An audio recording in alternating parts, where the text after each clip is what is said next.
Okay, so left hand one was your before setup.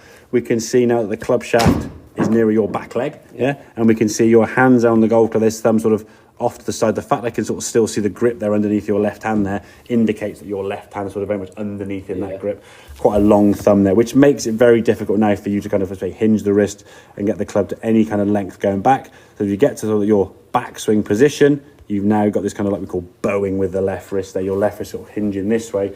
Makes it very tough to get any length in the backswing.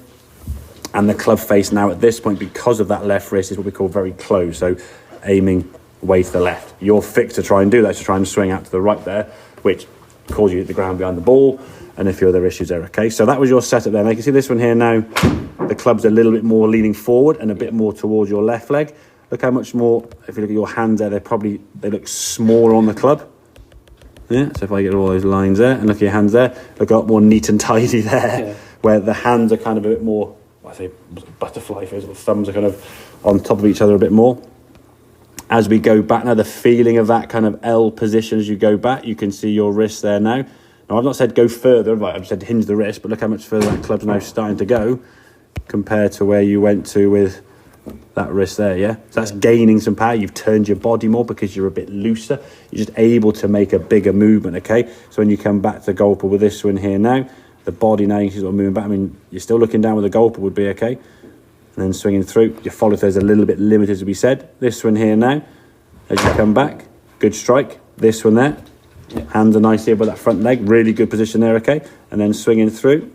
It's a little bit longer in the swing. Now, again, I would say probably going forward now, we'd look a bit more at that sort of follow-through position, how this is going to move. But for the meantime, you've got to focus on that. Get that hinge there, yeah? Yeah.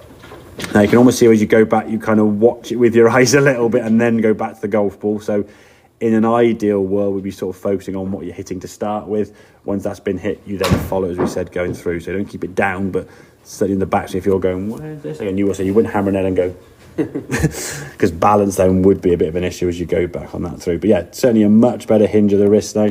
Your left wrist there is in a much more flatter position in comparison to what it was back there. I mean, that's if you're not careful, going to hurt after a while. Yeah. And again, the grip press you had was so tight, your fingers are going to be kind of under a lot of undue stress that we want to try and avoid. Okay, does that make sense then? Yeah. So a couple of tweaks there at setup, getting that grip in the better position, both in terms of position and pressure. We don't want to be squeezing off for dear life, okay? You control what that club does. If you're holding it loose enough, you can do that, okay? Your swing thought and singular is to get that hinge there. If you can just practice that L shape there, back and forth over and over again, you'll get that feeling of how the wrist is going to hinge in a much better fashion, okay? Just one reminder there for that grip, as we said. If you're not sure where the grip needs to be, hold it in your left hand there and just take the back 3 fingers off. It just sits underneath all the pad there of your left hand.